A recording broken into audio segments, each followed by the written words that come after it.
அனைவருக்கும் வணக்கம். இன்னைக்கு நாம பார்க்க போகின்ற மிக முக்கியமான மருந்து பார்த்தீங்கன்னா, சீந்தில் கஷாயம். பெரும்பாலும் இந்த சீந்திலை நம்ம சுகர் பேஷண்ட்டுக்கு அதிகமா நம்ம குடுக்குறோம்.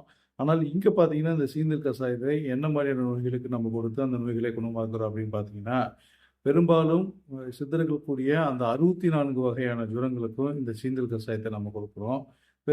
இதில பார்த்தீங்கன்னா, இதில வைரல் ஃபீவர், அதாவது வேறு நோய்களினுடைய குறிகுணங்களாக வருகின்ற அந்த மாதிரியான காய்ச்சல், இது மாதிரியான எந்த மாதிரியான காய்ச்சலாக இருந்தாலும், அந்த காய்ச்சல்களுக்கு இந்த சீந்தல் கஷாயத்தை கொடுத்து அந்த நோயை நாம் வந்து குணமாக்குகிறோம்.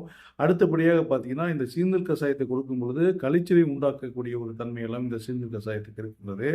அப்ப அந்த கழிச்சலை உண்டாக்கக்கூடிய செய்கைக்காக இந்த சீந்தல் கஷாயத்தை கொடுக்கும் பொழுது, மலமானது நன்றாக கழிந்து கழிச்சலை உண்டாக்கி, கழிந்து அந்த உடலில் இருக்கின்ற கழிவுகளை வெளியேற்றுகின்ற ஒரு தன்மையை செய்கிறது.